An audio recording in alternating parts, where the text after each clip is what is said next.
Before we start this podcast, I want to definitely remind you of a sponsor for Fresh of the Word, 20 by 20 Apparel. Founded in 2015, 20 by 20 Apparel brings original tributes to pro wrestling's classic arenas, moments, and events. They look to spotlight the bloopers, bleeps, and body slams along with the biggest, smallest, strangest, and strongest. In the world of wrestling where there's hundreds of shirts, promotions, flyers, social media accounts, and ads, don't get lost in the sea of parody shirts and display fonts. They can provide professional graphic design services at a reasonable price. 20 by 20 also hand screen prints all the tees in-house. So if you'd like to discuss a possible run of tees, posters, koozies, foam fingers, or even Zubaz, then drop them a line at 20by20apparel.com. That's the number 20x, the number 20apparel.com. And also check out their enamel pin line. It's super cool. Fresh is the word. I'm Jim Duggan, got long wood for plenty hoes. I keep it fresher than fresh, but you already know. You suckers bummy, I'm money, I got a ton of flows. My weed loud like a motherfucking thunder roll. Your shit quiet like you ballin' on a budget though. We see your kicks and we laugh and yellin' what are those. You see me shining like a suit on puffy. You know my grindin' shit is too strong, buddy. That's why the dude call money. I be stuntin' like it's nothing at all. Cause it's nothing to me, it's probably something to y'all. Trying to smoke like me, then come and fuck with your dog. Got a closet full of kicks, you can't cop it tomorrow.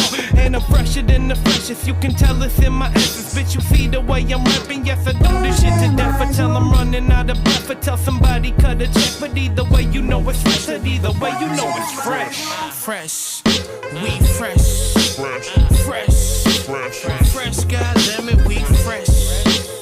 Fresh, fresh, goddammit, we so damn fresh. All right, welcome to the Fresh is the Word podcast. I'm your host, Kelly K. Fresh Frazier. And like always, we have the freshest of guests for you. And my guest for this episode is comic artist and illustrator Sweeney Boo. She is currently living in Montreal, but she grew up in the southwest of France. Currently, she just released her graphic novel, her first graphic novel, Eat and Love Yourself. It's a 150-page story about eating disorders, depression, body dysmorphia, and ultimately self-love. Also, she did the artwork on the Marvel Action Captain Marvel comic book, which is so cute because it had so many cats in it. And she's generally a cat lover and one of the best comic artists when it comes to drawing cats. And she likes to also draw witches. How's it going, Sweeney? Good, thank you. Thank you so much for this great introduction. No doubt. So, yeah, like I said, it looks like it's been, a few years in the making with your graphic novel, Eat and Love Yourself. You in the past had a Kickstarter for it, and then after that, Boom Studios picked it up. Kind of, talk about the journey you've had with getting this book out. Yeah, definitely. I actually started working on it back in 2015. So it's been such a journey. It's been so long. But at the time, I recovered from my eating disorder. It had been 2 years, and I really wanted to do something and share about it somehow. And the way I do usually, or the way like a story comes to me, it's I always sketch random characters here and there. And one day I just sketched Mindy, and I was like, okay, this is it.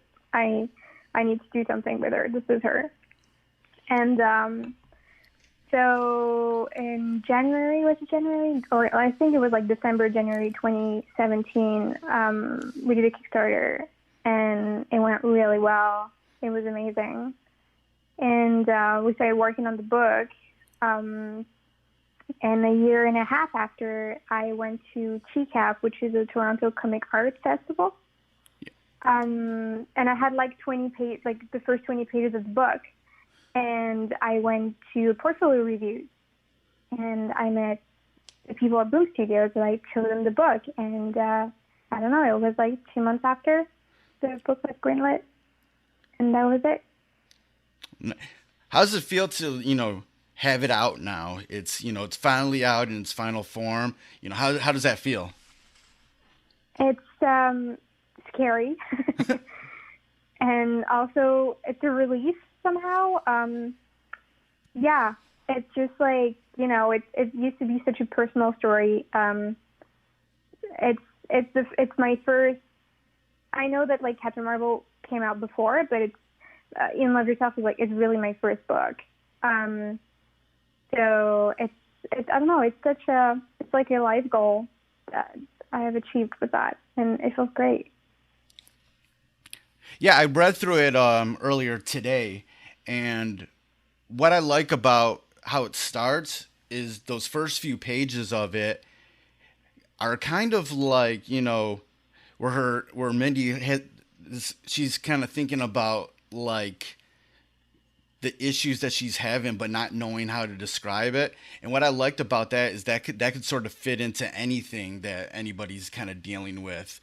And then like after that it goes into, the issues with, they have the eating disorders and everything. What was your idea with those first few pages?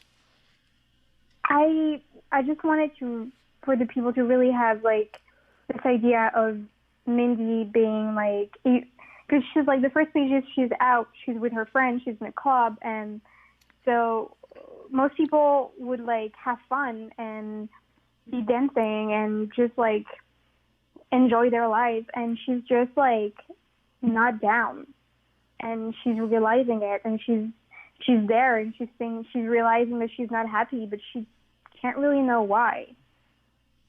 Right. That's really what I wanted to share, that her surrounded by people, but she does feel like very lonely.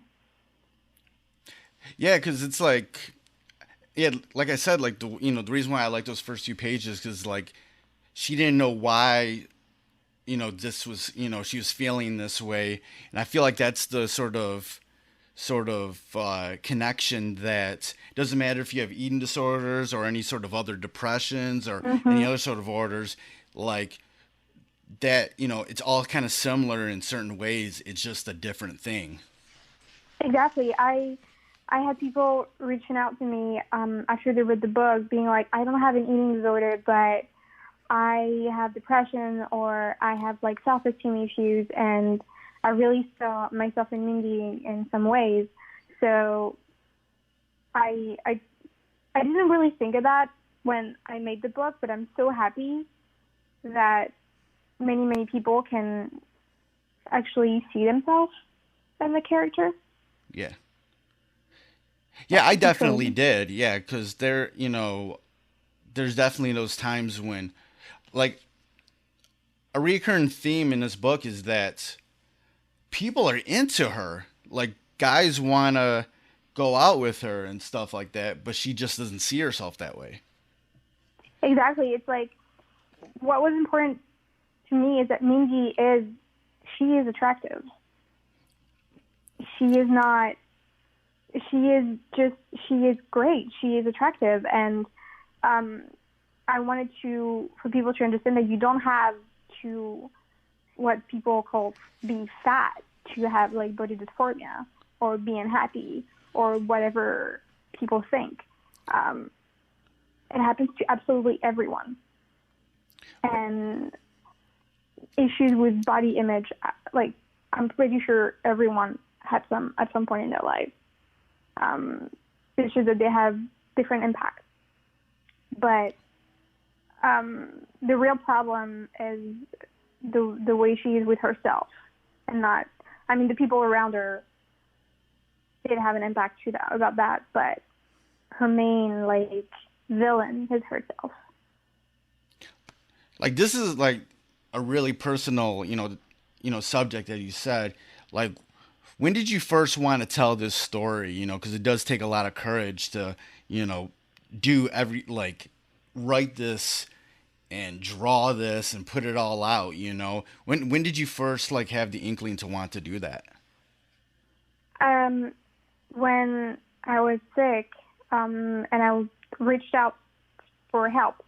And I went to see professionals, but I also remember talking to my family and everyone around me, and it was really difficult for them to understand what was happening or to actually take it seriously. I remember, I don't want to use like a specific heavy word, being bullied a little bit about it, just being like, it's nothing, just eat. And I felt so lonely, and I was just like, okay, I really wanted to find something where it was just like, I could see myself in like a book or TV show. And I did find a TV show at the time, I can't remember the name, but the main character was going through exactly the same thing. And I was like, I want to do something like that with what I have. I want to write a story that people can see themselves in there, because I needed that when I was sick. So maybe it could help someone in a way. How did you sort of like get up the courage to even start this? Was there anybody in your life that like was, you could turn to, get that courage up to even start this project? No, not really. Like I said, I drew the character and she was there, and I was like, I really want to tell this story with her. No, I didn't really, it wasn't really something that I talked about before that with anyone. Like, I got better, but the people around me, we were not really talking about it. So I think the idea of making the book was like cathartic for me. Mm-hmm. In a way, to just be like, okay, I'm gonna write about it, I'm gonna draw about it, and it's all gonna be behind me, and it's gonna be great. And it was, in a way, it was really helpful. Once you drew the Mindy character, did the sort of the story kind of take on a life of its own in any way? Yeah, but it's also funny because it is a personal story, but it's also very, very different. I mean, there was a magic chocolate bar and everything, but what I mean is it's not biographical or anything. So it's really its own thing. Yeah.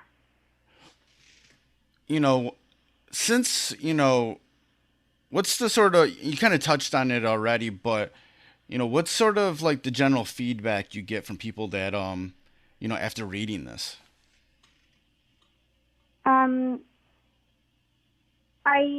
There's been many people who send me emails to thank me because they needed it. They say that they needed it in a way where they needed to have a character that they could really identify with. So I'd say it's the main thing that comes out, and this is something that I'm so happy about.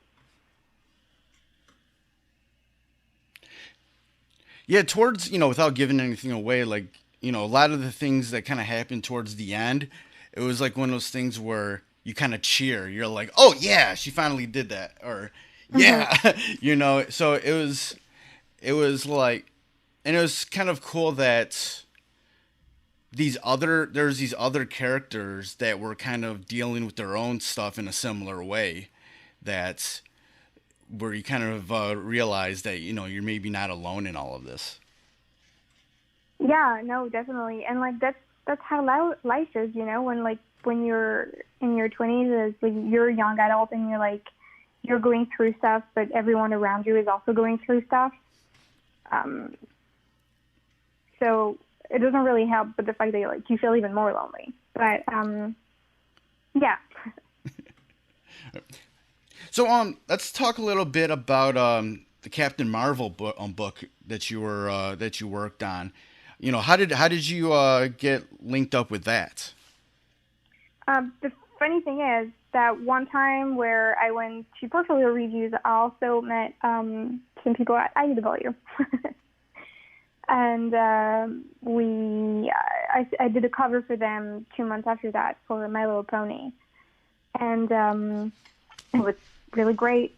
And things just stopped for a bit, and then I think 5 months later I got an email and they offered me if I wanted to do a sample for Captain Marvel without really telling me anything. So I did it, and I was my parents came to visit, and I was traveling in New York with them. And while I was traveling, I got an email telling me that I got the gig. Nice. Yeah, I love the artwork in there. I love all the I love all your cats and anything. Thank you. But no, you're definitely your style is something that I really enjoy. It really brings a lot to the story. From whenever I first caught onto your work, even your doodles are really excellent. So I really love your style. Wow, thank you so much. I hear a lot that I have a style. I don't really realize it, and I don't know. But thank you so much. No, I don't know how to describe it, but there's something that is that's Sweeney Boo's style. I can see that there's a similarity in everything that you kind of bring. When you're, whether you're doing Captain Marvel or you're doing your graphic novel, how do you want your, illustrations to complement the story? Well, for Marvel Action Captain Marvel, the story is really light, and so I feel with my work, I really want my work to be warm and welcoming. It feels I want it to be nice to look at. What I like about In All of Yourself is that I wanted my style to be cartoony and colorful, but tell a very heavy story. Oh yeah, yeah, definitely. Definitely. That's another thing that I liked about it, that it was this. It was a cartoony look to it, but you're talking about the serious subjects, but it was a nice balance. Yeah, that's when I grew up, I read. I don't know if you know Skydol. It's a comic book by Alison Barbucci and Barbara Caneva, and it's very Disney looking. It's very pink and pretty, and the story is so heavy. But when I was 15 and I read that, I was like, this is exactly what I want to do. I just love this idea of such a big contrast. Right. So, what's ultimately, what kind of stuff do you see yourself doing in the future? What are some? Is there anything that's just locked in your head a type of thing that you want to do? Well, there is stuff in the works that I'm really excited about, that I can't really talk about. But of course, really, I'm thankful enough that I really just started last year. I've worked many years to be able to do comics, but I've started really seriously a year ago. So I'm really excited to anything and any opportunity I get at the moment. There's so many things that I would love to work on. I'm having the best time working with Archie Comics, and it's not. Everyone knows that I would love to do interiors with Archie Comics, and I would also love maybe to try myself with other Marvel or DC characters for sure. Like you said, you've been basically serious with in this for just a year, after doing years of hard work. What do you think is sort of the reason why maybe now you're getting attention with your work? I don't know. It feels like it's like being at the right place at the right moment, kind of. Right. I mean, like, I did work a lot, and it does. I know it also like comes from like years of hard work, but it feels like a bit of luck too, somehow. But if I can be honest, I moved to Canada 4 years ago, and I felt like moving and starting going to cons in the U.S. and everything, and meeting people helped a lot to feel like I could belong in the industry, and yeah, that's something that really helps. How was that transition to move into Canada? It was it was really interesting. That's something I've always wanted. I've never really felt like I belonged in France. It's weird. Like it's my country and everything, but like I really wanted to have that feeling of like, oh, I feel at home somehow. Yeah. And I found it right away when I moved here. The comic industry is like way different in Europe, and here in North America, everyone is just so nice and welcoming, and like everyone's like, oh, I just met you and now you're my friend. So I'm gonna stay here forever if I can.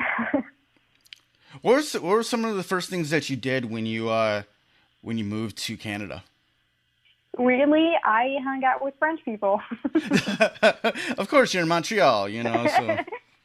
But like my first year, my biggest group of friends were all like immigrants. Well, I gotta say, you speak English very well. I mean, like I didn't at the time, but it's just because like I feel like when you move to a country, you wanna be close to people who are having the exact same experience that you're having. Right. That's a good way of sliding in and getting your feet wet. Is exactly. Right. But Montreal is really like bilingual and everything, so there's just so much going on here, really. Yeah, I've only been to Montreal once, and that was like in 2012, I think, in August of 2012. A friend of mine was living there for a few years, and I went to go and I stayed with her and her family, and I really enjoyed it out there. It's funny, like the joke that people have out there, or just I guess maybe Canadians have, is that out in Montreal they speak two languages, French and English, but they don't speak either of them well. Oh, I totally know what you mean. Like, okay, you do. I would say it's like on the French side, it's like British and American, It's right, like right. You got the same language, but it's different. Yeah, they got their French Canadian language that like they're like, yo, what's this, man? All I knew of Quebecois when I grew up was that like if I downloaded a movie wrong, it was like the French Canadian version, and it was terrible. That's all I knew of it, which is quite funny. Another thing, I could say about Montreal was, because of like a lot of the streets and roads are like up and down, hilly and stuff, and like people walk a lot, is that the women out there have really nice legs. Well, it's not something that I've noticed, but I guess so. And also, women know how to walk in heels out there. Probably. Because of all of that. I should look more for that. Never noticed, really. That's something I know, man. Okay, I'm here in Michigan, here in Detroit, like, and a lot of women don't, walk great in heels. And there's a thin line of, walking in heels being terrible and sexy, And what I notice is out in Montreal, they can damn near run in heels out there, and it looks very sexy. Well, good for them, because wearing heels is the worst. Right. But I was just like, the whole time I'm there, I'm like, dang, man. Like, I'm just, because I was like in a part of town where there was a lot of bars and clubs and stuff one night. And I'm just like, all these women have nice legs. And then I'm like, they can all walk pretty good in them heels too. So I started asking people. I'm like, am I right about this? And they're like, yeah, dude, you're totally right about that. So like, I give it up to the Montreal women out there. Like they're doing good things out there. And another thing about Montreal that I really, well, it's just kind of funny to me is that here in like Michigan, we have like road construction all the time, and it seemed like the same way in Montreal, that there was road construction everywhere when I was there. It's terrible, especially because like they can't do anything during the winter. Right. So basically, when like spring starts, it's like construction until like the end, until the first snow, and it's everywhere. Like literally, when I was driving up, because I drove up there, the moment I crossed from Ontario into Quebec, the road changed instantly. From Oh my god. From being like super soft to being like, what's this? It's all broken. It's all, and like if I was like on an expressway, like and I knew I needed to get off at a upcoming exit, it wouldn't even be, it would be until I got to the exit that it would say that it's closed.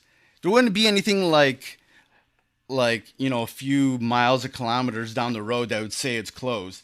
No, out there in Quebec, it would just be like, "Oh, it's closed." When I get there, I'm like, "Yo, this is just like being in Michigan." It literally felt like I was in Michigan. The Montreal construction are just like so famous that so the cone that they use. Oh my god, those cones! Like a little character.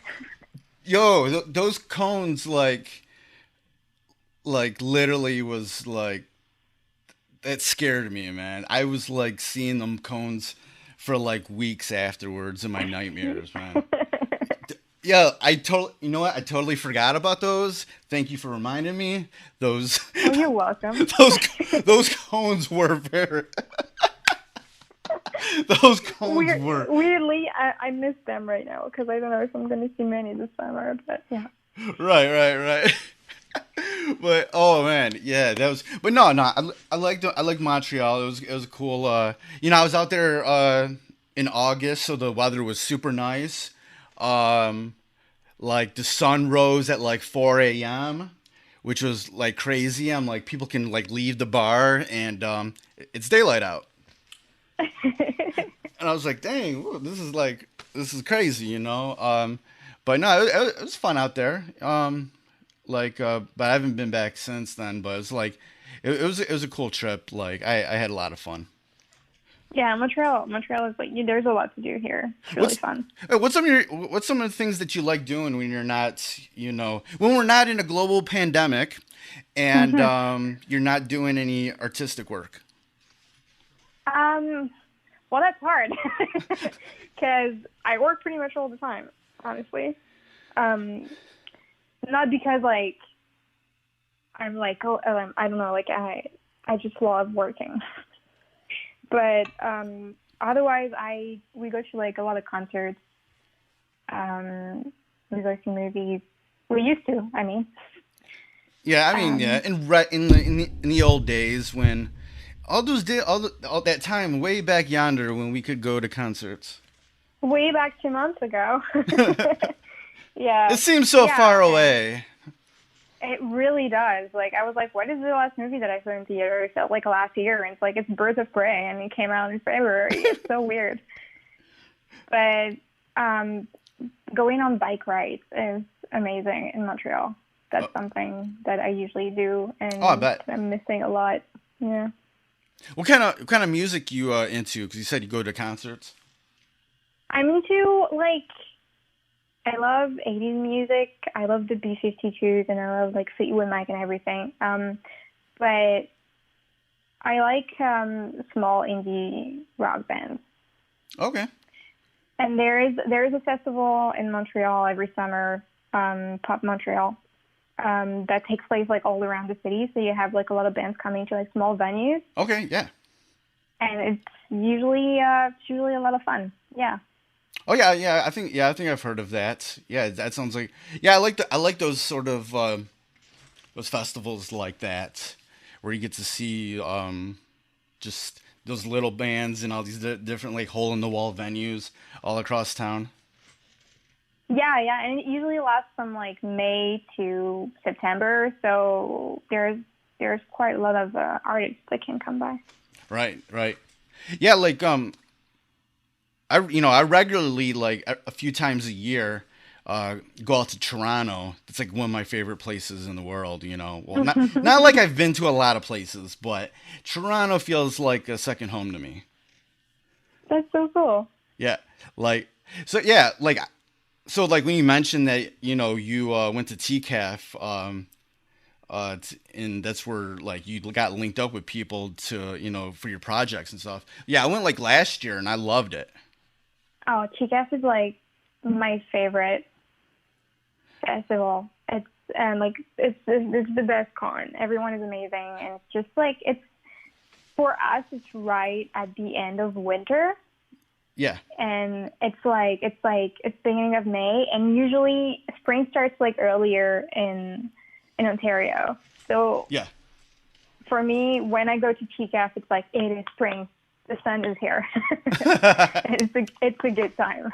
Yeah. I enjoyed it because it's like, okay, when I go to the big cons and everything, I spend most of my time in the artist alley section anyways. So TCAF is just if the artist alley was just the con. Exactly. And It's a huge artist alley, and it's free, and it's a really great library. Yeah, it's so dope, and it's like, and what I liked about it is like there's just this variety of artists from Yeah. all sorts of gender identity and sexual identity, people of color, you're getting all of that, Yeah. and you're getting all these people who have just like the DIY zines, and it comes from like all the way from just like copy printed stuff that that they put together to bigger published books. You get all of it there, and it's super fun. Exactly, and everyone is like mixed together, which is the way it should be, and I love that. Yeah, everybody's like together, and you can just like sort of kick it with somebody that you probably would never met before. Exactly, because like I love like big cons. I love New York Comic Con, which is also one of my favorites. But you usually have this section with like the publishers, and then like there's like published artists or like the really like famous artists and everything. And TCAS used to be that you had another building with the artists, like the Marvel and DC artists. Yeah. But I'm pretty sure, I don't want to say anything wrong, but I think they mixed everyone together again. Last year, it seemed like everybody was kind of mixed in together. Amazing. I think they kind of, I think more so they kind of, put everybody by kind of like what medium they're using. Like all the zine people were kind of in their own sort of section, or like small press printing stuff like that. And it wasn't necessarily like big and small. It was just like, I think maybe more towards like what your medium was, as lower, and instead of like popularity or how big you were. Exactly, which shouldn't matter, but Yeah, it was, but yeah, no, that was like literally one of my favorite conventions to go to, and it was super fun, and I already like going to Toronto, so it was like a great thing to, another good thing to really like look into and discover. Yeah, definitely. I hope in the future we get to like go more. Yeah, I hope. Yeah, I hope. Yeah, I'm kind of bummed we're going through this global pandemic, so that's not gonna happen. Or whatever. Yeah, me too. Because like I tabled at TCAF back in 2016, and other than that, I used to just go like visit and everything. But this year, I had a table. Yeah, I was really happy. Oh well. yeah. And last year, I even um put in a request to like be a professional because of my podcast and everything, and I got Mhm. to moderate one of the panels that was going on there. Oh, that's so cool. Yeah, I never moderated a panel before, but I was just like, yo, let me see if they can if they pick me to do some stuff. How did that go? Oh, it was super fun. It was nice to like kind of get my feet wet in that. Yeah. It's almost like doing a podcast but like in front of people. So like, did you do it more since, or like, are you planning on? Like I haven't done any since, but that's something I would kind of would like to do again. Yeah, yeah, yeah. Like in I some bet it's way. fun. So, but no, that was super fun. It was just something that like you just kind of jump in and be like, let me try this. Like, but the only thing I had trouble with was all those like the native names that are kind of like the native tribe names and stuff. Mhm. Because they give you this whole like script of things to say at the beginning of the panel, and there's all these like this is presented by a bunch of different native tribes, and it's all these really hard to say names, and I totally flubbed it up, and everybody in the audience could say them perfectly. It was just like was telling me how to do them. I tried to practice, but I still just kind of messed them up, and like everybody in the audience knew them perfectly. Of course they did.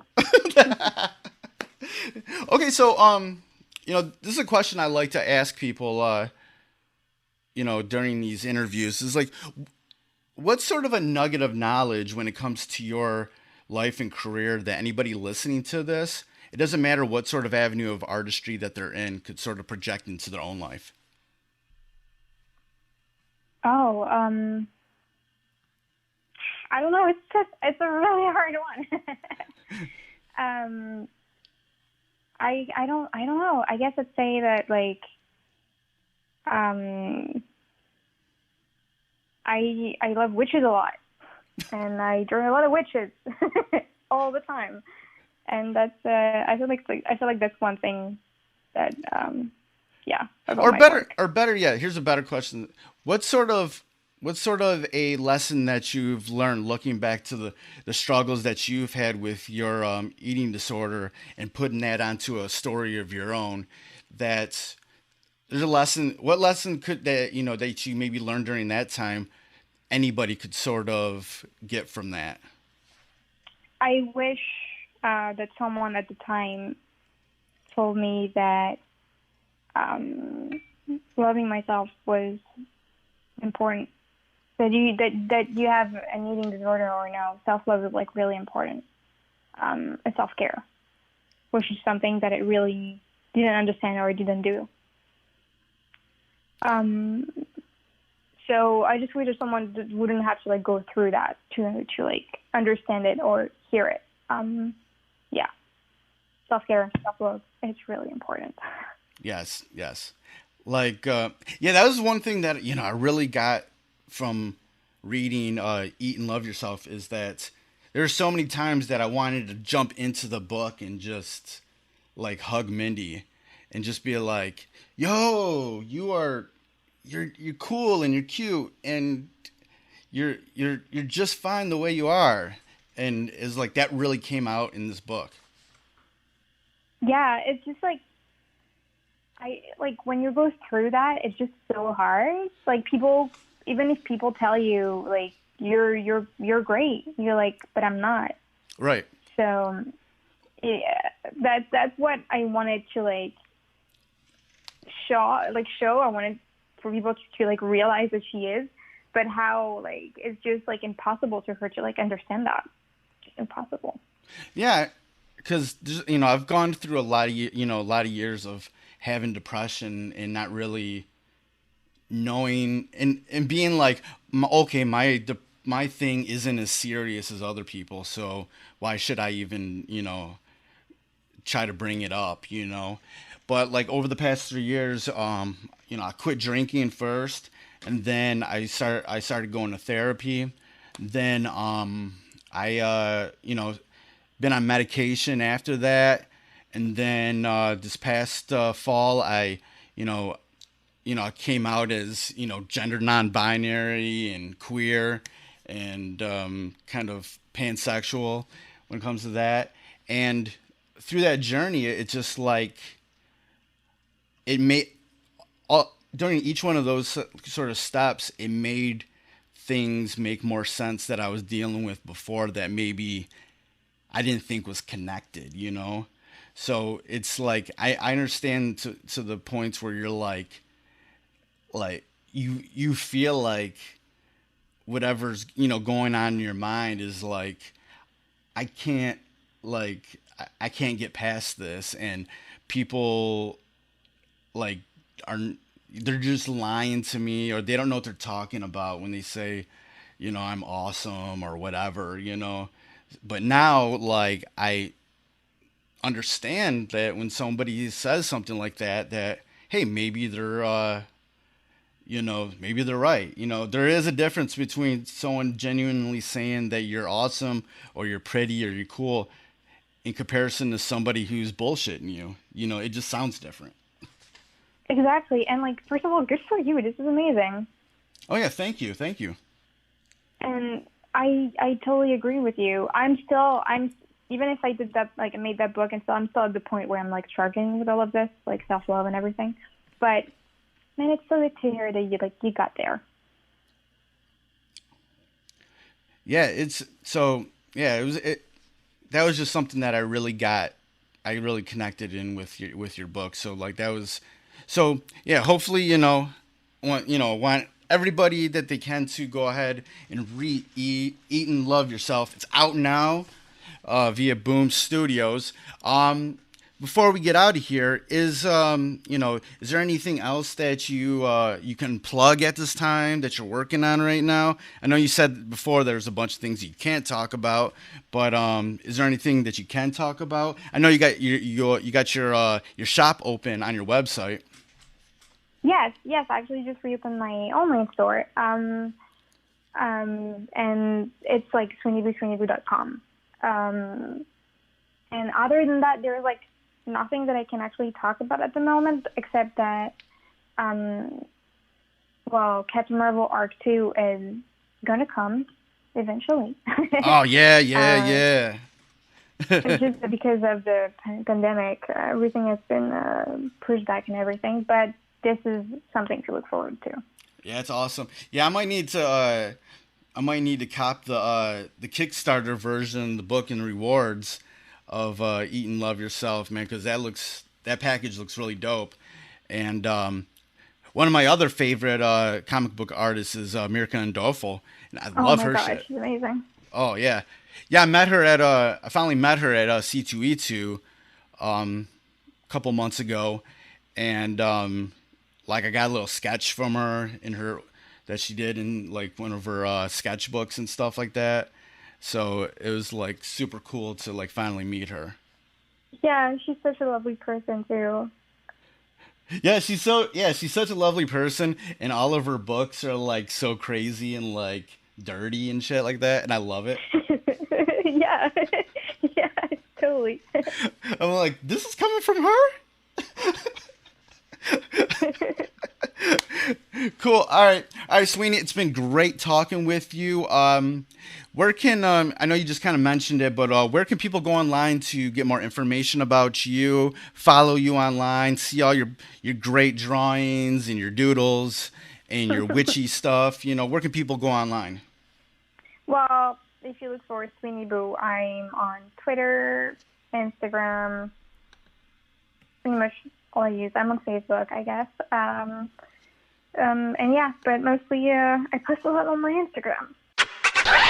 Hey yo, thank you for listening to this episode of Fresh is the Word, hosted and produced by myself, Kelly K. Fresh Frazier, empowered by Anchor at anchor.fm/Fresh is the Word. Intro theme music by Foulmouth, Shimmy Bango, and Knox Money. Fresh is the Word is available on all major streaming platforms. Please rate and review on Apple Podcasts and Stitcher. If you want to support Fresh is the Word, please consider pledging via Patreon at patreon.com/Fresh is the Word. Follow Fresh is the Word on social media on Twitter at Fresh is the Pod, on Instagram at Fresh is the Word Podcast, and join the Facebook group at facebook.com/groups/Fresh is the Word. For more information about Fresh is the Word and our other podcasts, Breaking Records and Renaissance Soul, and a collection of pop culture articles and reviews, please visit freshesthepodcast.com. Thank you for listening and your support. Goodbye and good night. Fresh is the word.